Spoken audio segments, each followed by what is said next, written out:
Kakadosh Boker Tov, we're continuing with Halachot Chanukah. This is Siman Taf Reshayin Zayin Din Achsanai B'Chanukah, which means guests during the time of Chanukah. So it says over here, Achsanai Shema Likina La Beveto Tzarich Lateh Pruta LeBalabay Lishtatef Imo B'Shemen Shel Ner Chanukah.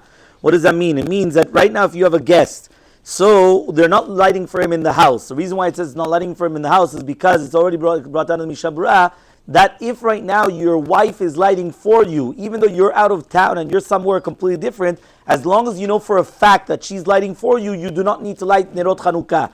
But let's say there's nobody lighting for you, whether it's because you have a doubt whether she's lighting for you or whether she's with you, and therefore you're both guests somewhere else. So in such a scenario, you have to give a pruta to the balabait. You give some money to the balabait in order to be mishtatef, in order to come and to acquire part of the oil. And now that you're a partner and part of the oil, you're being yotzei chovah, the mitzvah of the Chanukiah, with this lighting of the balabait. Now if you do have an entrance, which is going to be a side entrance, so therefore what you're allowed to do, meaning your own room. Now even though it's only going to be a room for sleeping and really you're eating together with a balabait, but the fact that you have your own private room and that will come to the Reshut Rabim, so therefore you're allowed to come and you're allowed to make a bracha with lighting of the Chanukiah.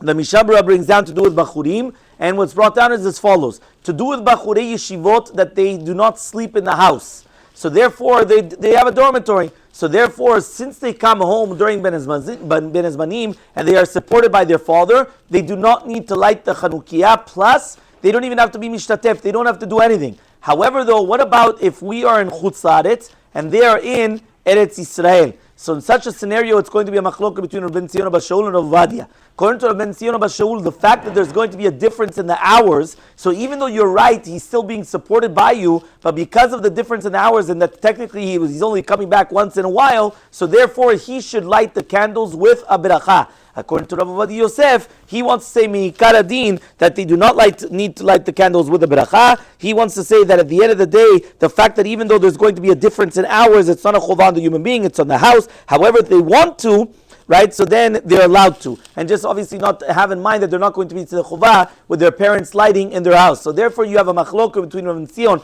Are they obligated to, right, or not? According to Rav and Tzion, yes. According to Rav Ovadia, not. But even according to Rav Ovadia, if they're allowed, if they want to, they're allowed to light their own Chanukiah with a bracha. And they should just have in mind that they're not going to be a tzedek chovah with it. This is again just a different halachot to do with whether it's going to be seminary girls or also bachurei yeshivot. And then obviously we spoke about the guests, and we'll continue tomorrow. B'ezrat Hashem.